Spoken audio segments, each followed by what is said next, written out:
Hey, eighth graders, this is the start of a brand new unit. So it's our first lesson in that brand new unit. It'll be a short unit. We're just going to look at something called the Pythagorean Theorem, understand a little bit about what it is, what it's useful for, how it works, and then utilize it for a few little things. So today we'll just talk a little bit about what the Pythagorean Theorem is and what are some of the uses for it. Okay, so first things first, Pythagorean Theorem. And that's how you say that. Pythagorean theorem is named after an old mathematician named Pythagoras. And when dealing with right triangles, that's what this is. Pythagorean theorem deals with a right triangle. I think everybody understands a right triangle is a triangle that has a right angle in it, a 90-degree angle in it. And one of the definitions we say is that right triangle can satisfy the Pythagorean theorem. And the Pythagorean theorem is this formula that the sides of a right triangle fit into. Now, I just want you to take a look at the right triangle that I have up there because notice how I named the sides A, B, and C. And that's going to become really important. To use the Pythagorean theorem, you use the sides and you call them sides A, B, and C. And the one that's really important is side C. It's the one that's across from the right angle. A and B can be switched, but C is always the side that's across from the right angle. And that's really important to notice that and to know that. Okay. And that's one of the notes that I have there at the bottom. Side C is always the longest side. And you'll learn when you take a geometry class is that's because it's across from the largest angle. So, okay. That side C has a special name to it, and so do the sides A and B. We call side C what we call the hypotenuse, and A and B are called the legs, and you'll see that in this picture here. Okay, now here's what the Pythagorean theorem says. It's this formula that says if you take the two sides of a right triangle, A and B, square them, add them up, it should be equal to the third side squared. Now that third side squared is always the side C. We call that side the hypotenuse. Okay, you say that word, the hypotenuse. We call A and B the legs. Now, it really doesn't matter which one I call A or B. I mean, I could have swapped them and put A up here and B over here, and it wouldn't have made a difference. The one that's really, really important, and I stated this before, is that we recognize that side C is always the hypotenuse. The side that is across from the right angle must always be side C. So when I go to use the Pythagorean theorem, I'll be plugging in the lengths of the sides here. So if I switch A and B, it won't matter. I just got to make sure that when I put in a length for side C, that I'm using the side that's across from the right angle. And that's what's really important. Okay, that's so important that I'm actually going to take a screen here and actually a slide here and go through some pictures of triangles. And I want you to try to identify sides A, B, and C as I do it myself. Okay?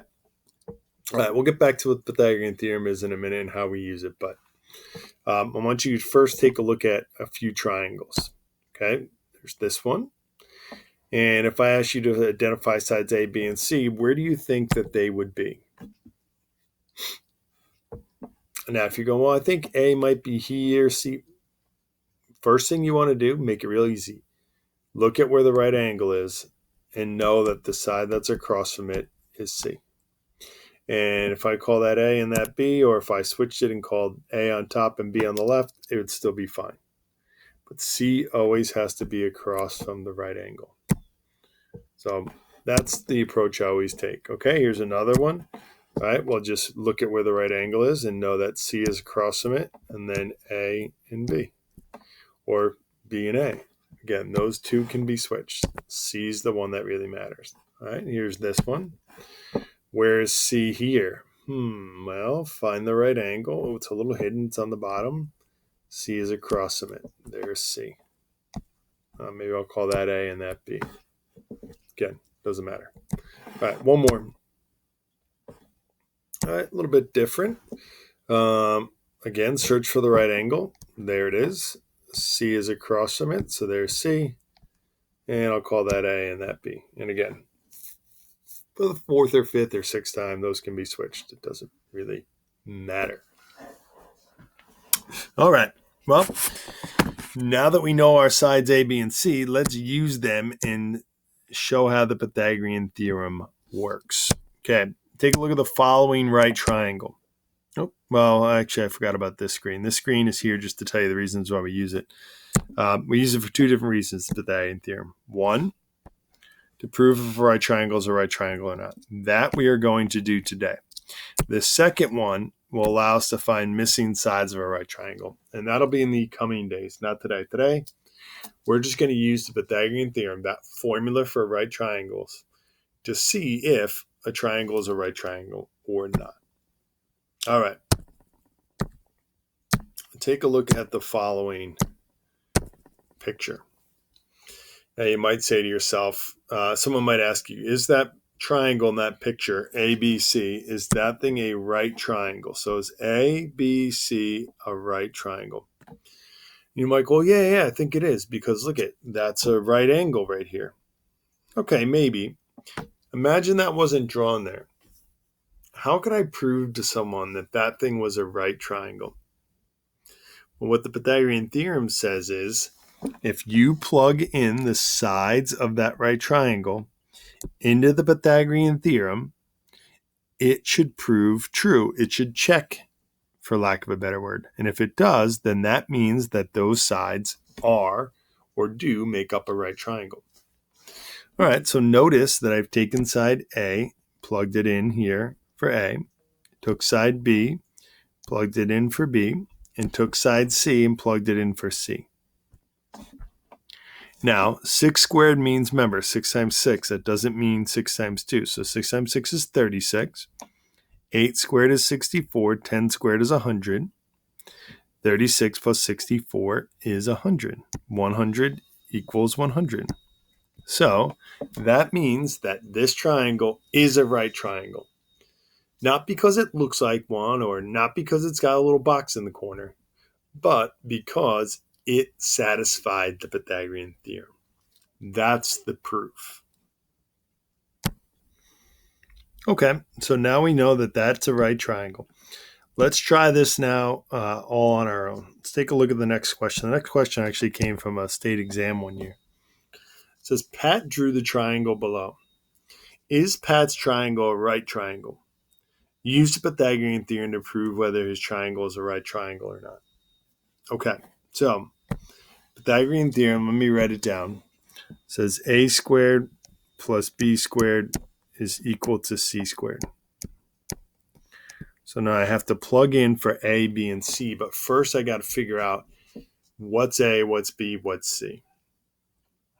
Now, we don't have a right angle in this because we don't know if it's a right triangle or not. But if you remember from the beginning, the longest side is always side C. So let's call side C 26. So I'm going to put 26 in for C. And for like the 7th time, it doesn't matter what we call A or B, we could switch them, but I'm going to call A 10 and B 18. Now, I can see these numbers are pretty big. I'm going to need to go to my calculator. 10 squared is 100. That one I know. 18 squared is, well, I go to my calculator, 18 times 18, or just hit 18 squared. That's 324. And 26 squared, 26 times 26, is 676. Now, when I add 100 to 324, I get 424. Is that equal to 676? No, absolutely not. So this is not a right triangle.